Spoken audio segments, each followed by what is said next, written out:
Salve, salve, galera! Estamos no ar, estamos juntos, começando mais uma semana. Semana, infelizmente, de novo, tensa para o torcedor do Fluminense, depois de mais uma derrota. Pois é, quinta-feira já tem jogo de novo, fora de casa de novo, contra o Criciúma.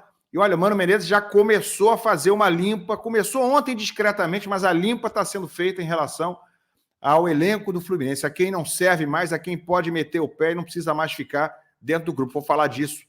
Já vou falar também sobre o primeiro diagnóstico dele do que precisa ser resolvido imediatamente dentro do time, para o Fluminense ter mais chances contra o Criciúma na próxima quinta-feira, o que ele deve focar em relação a treinamentos nesses próximos dias. E também, afinal de contas, o que o torcedor está achando, hein? Fluminense já caiu?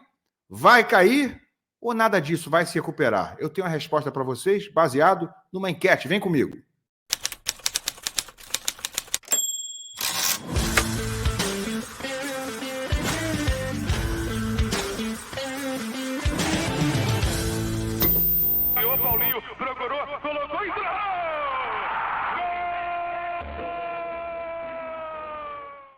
Tapete Grená para você aqui no canal ElãFC. Se você ainda não é um dos 42 mil inscritos aqui, seja agora. Clica aí embaixo, é de graça no botão da inscrição, assim como no like. Com like você me ajuda demais. É tudo 0800 e você me dá uma moral bacana aqui para o meu trabalho. Tá bom, gente? Muito obrigado a todos vocês. Pois é, rapaziada, uma vitória em 15 jogos, mais uma derrota.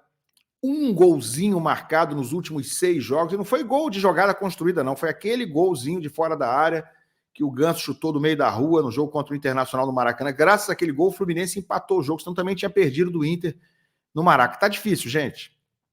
Acho que o Mano conseguiu nesses primeiros 2 jogos dar sinais discretos de melhora do time, né, de evolução em relação à postura, em relação à organização e à mentalidade, a filosofia de jogo. Não é um time mais que fica tanto ali atrás, tocando bola para o lado e para trás, embora isso ontem tenha aparecido novamente no jogo contra o Fortaleza, porque tá aqui, ó.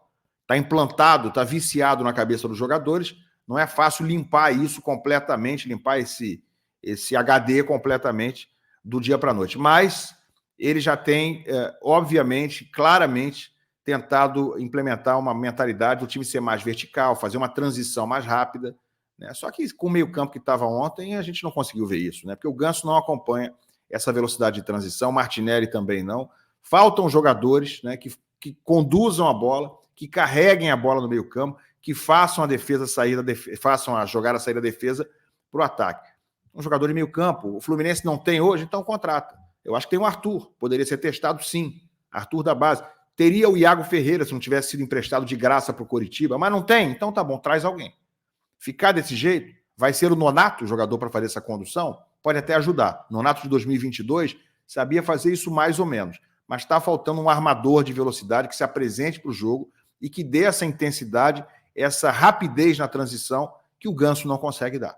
O Ganso tem os seus talentos, tem as suas qualidades indiscutíveis, mas essa característica para fazer a transição rápida, ele não tem. Ao contrário, é um jogador de cadenciar o jogo, de tocar bola, né, de esperar aparecer um espaço, como ele fazia nos tempos do Fernando Diniz. Então, melhorou um pouquinho, mas é amplamente insuficiente para fazer o que o Fluminense precisa para sair desse buraco em que se meteu. Está longe de sair do Z4, continua a 5 pontos do primeiro time fora, né? E está longe também de sair, inclusive, da lanterna. Nem vencendo quinta-feira contra o Criciúma fora de casa, ele sai da lanterna. Então, gente, é uma situação que continua muitíssimo complicado.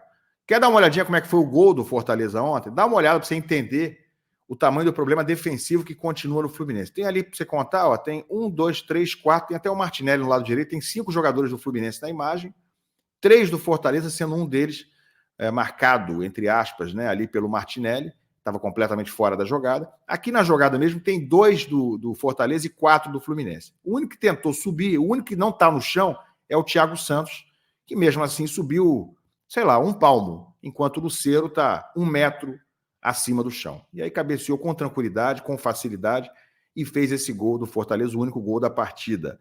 Não considero culpa do Fábio, não vi falha dele, subiu sozinho, cabeceou muito no cantinho e botou a bola no barbante. Aí, visto isso aí, né, obviamente, o Mano Menezes, na entrevista coletiva de ontem, já detectou, falou, ó, que a gente precisa mexer urgentemente é com bola parada, tanto ofensiva quanto defensiva.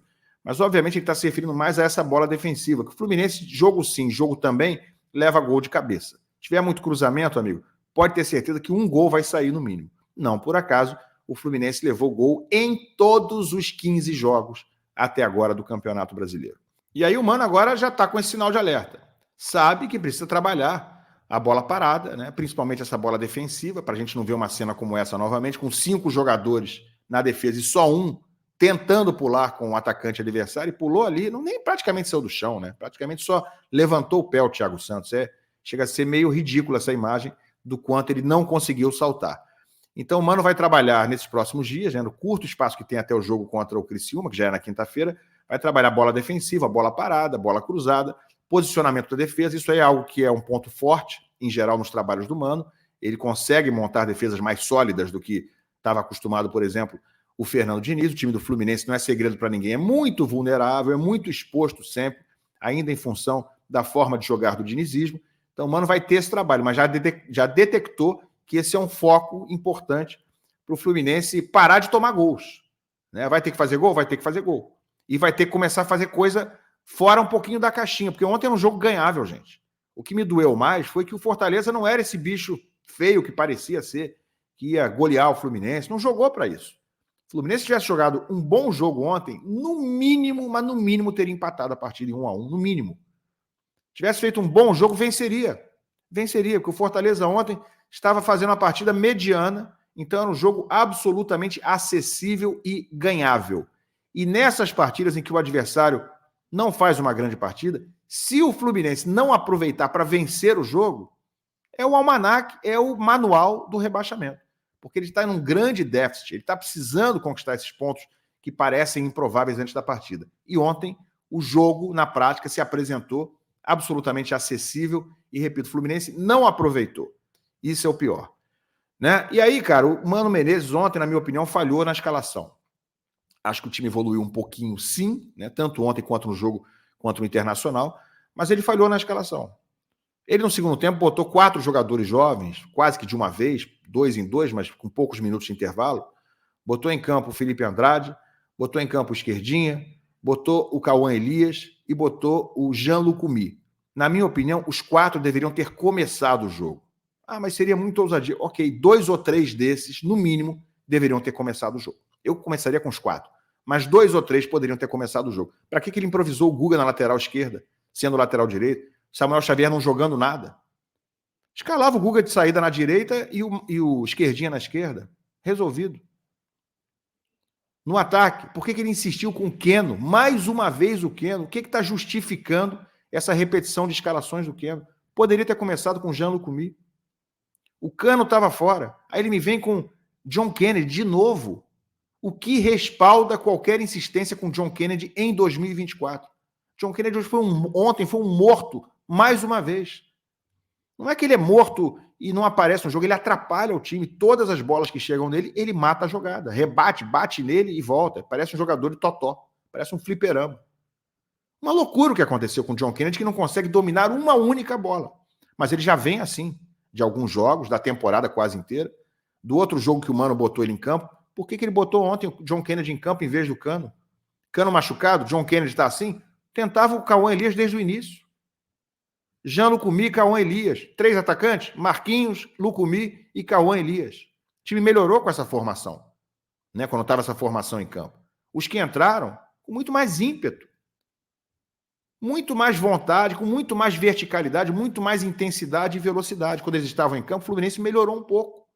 Né? Mas aí já estava uma confusão o jogo, já estava perdendo de 1-0, já estava aquele barata voa. Não é fácil você exigir que os meninos resolvam faltando 20 minutos. É diferente de entrar no início do jogo, com o treinamento sendo feito em torno dessa escalação, dando confiança a eles desde a véspera. É muito diferente. Mas, enfim, a entrada desses 4 já foi um recado sutil e um sinal de Mano Menezes. Né? Ele vai começar a usar a base mais, e é o óbvio que ele tem que fazer, é o que ele já deveria ter feito nesse jogo contra o Fortaleza desde o início. Acho que ele errou, né? Mas antes tarde do que mais tarde. E aí, ele poderia ter botado no segundo tempo, botou o Renato Augusto, né? Que entrou e a gente sabe o que aconteceu. Não aconteceu nada, como sempre acontece quando o Renato Augusto está em campo. Nada. Mas ele pelo menos não botou em campo Douglas Costa e Gabriel Pires. É um sinal? Sim, é um sinal de que esses jogadores estão perdendo espaço. Entraram os meninos e não entraram esses dois que seriam soluções, digamos assim, com prioridade na fila de hierarquia ou de idade ou de antiguidade no elenco do Fluminense. Então, ontem não entraram Douglas Costa, que seria uma figurinha carimbada, e não entrou também Gabriel Pires. Segundo a informação do André Luiz, lá do canal Sentimento Tricolor, já é, na verdade, um sinal do que vai fazer o Mano Menezes. Esses dois, segundo o André, não vão mais ser aproveitados. E o Fluminense vai tentar negociá-los ou tentar resolver uma saída amigável com eles. Então, ontem, sutilmente, Mano já sinalizou que esses dois vão passar a ser, digamos, colocados de lado por ele e talvez pelo clube. O Fluminense pode até se livrar deles nos próximos dias. Ô, Mano, falta fazer isso com o Renato Augusto, né? Com todo o esforço, com todo o respeito que a gente pode ter pela carreira dele, não dá mais para o Renato. Não dá. Né? Não houve um casamento, não houve química. Muito obrigado, vamos resolver aqui amigavelmente. Tchau. Gabriel Pires, a mesma coisa. Douglas Costa, a mesma coisa. E, gente, se você quiser pensar um pouquinho mais, daria para fazer com mais gente. Né? Mesmo sendo muito educado, muito grato ao Felipe Melo, ao Manuel, dá para esses dois continuarem no Fluminense? Talvez o Fluminense precise de um deles por questão de não ter jogadores nesse momento, talvez. Né? Mas eles estão muito mais fora do que dentro. São jogadores que hoje vivem no departamento médico. Tem o Keno, que é um jogador que tem algum valor de mercado, mas o ideal para o Fluminense é não contar mais com esses jogadores. Então, esse movimento que começa com Gabriel Pires e Douglas Costa deveria ser estendido para ontem. É urgente. É para agora o Fluminense resolver esse problema. Não dá mais para esperar 1, 2, 3 rodadas e levar coisa na maciota, mano. Não dá. Viu, presidente? Não dá. E reforço é para ontem. Não dá mais para esperar um pouquinho. Vamos ver o que acontece contra o Criciúma. Não, a tendência é que perca para o Criciúma. Tem que contratar para ontem. E jogador que vai resolver. Como disse o Mano Menezes ontem, acabou dizendo isso na coletiva. É jogador para chegar e ser diferencial. Para vestir a camisa e ser titular. Trouxer mais jogador para compor elenco, não vai fazer muita diferença. Já tem aqueles ali. É difícil, acho muito difícil nesse momento. Se você olhar a tabela que vem aí do Fluminense, Criciúma fora, Cuiabá fora. Depois do Cuiabá fora, é Palmeiras no Maracanã. Aí é Bragantino fora, Bahia, que está brigando em cima no Maracanã, e Vasco em São Januário. São esses aí os próximos 6 jogos do Fluminense. Então tá muito complicado, mas se não tomar providência, a gente já sabe que vai cair mesmo. Se tomar essas providências corretas e urgentes, dá para ter alguma esperança. Você quer saber se o torcedor tem esperança? Eu fiz uma enquete, está rolando na minha enquete lá do Twitter. Olha aqui, ó. Fluminense vai cair? Temos pouco mais de 1.000 votos. Sim, 49%. A maioria dos torcedores, a maioria das pessoas que me seguem, eu acho que a maioria é de tricolores, né? Tem muita gente também que não é tricolor, mas enfim, dá para a gente considerar que pelo menos 50% dos que me seguem são tricolores. Fluminense vai cair? 49% sim. Não, 19%. Já caiu, 31,8%. Já caiu é igual ao sim, né? Então esses dois aqui representam mais de 81% 81% acham que o Fluminense vai cair ou já caiu e apenas 19% entendem que não vai cair. Ou seja, é bastante sintomático o termômetro do otimismo ou do pessimismo nesse momento do torcedor do Fluminense. Eu acompanho esses 20%. Eu acho que o Fluminense ainda tem uns 20% de chance de ficar, né? Mesmo que as providências sejam tomadas agora, já são com muito retardo, né? Demorou demais a demitir, demorou demais a contratar o treinador, já demorou demais a trazer reforço, ou seja, já está muito difícil. Pode fazer isso tudo agora e já está atrasado e de repente não vai se salvar. Mas se não fizer, é certeza. Se não tomar as providências, se não fizer a limpa e não contratar jogador, é certeza que é Série B em 2025. Está na mão nesse momento do Mário Bittencourt, está na mão do Mano também, que tem que tomar as medidas que tem que tomar, né? Tem que ter peito, coragem e ousadia para fazer o que tem que fazer. Se não, meu amigo, vai entrar todo mundo junto nesse balaio do rebaixamento, jogadores, presidente, Fernando Diniz e o próprio Mano Menezes. O que vocês acham? Bota aqui embaixo a opinião de vocês, deixa o like, se inscreve no canal. Mais tarde a gente se vê. Valeu.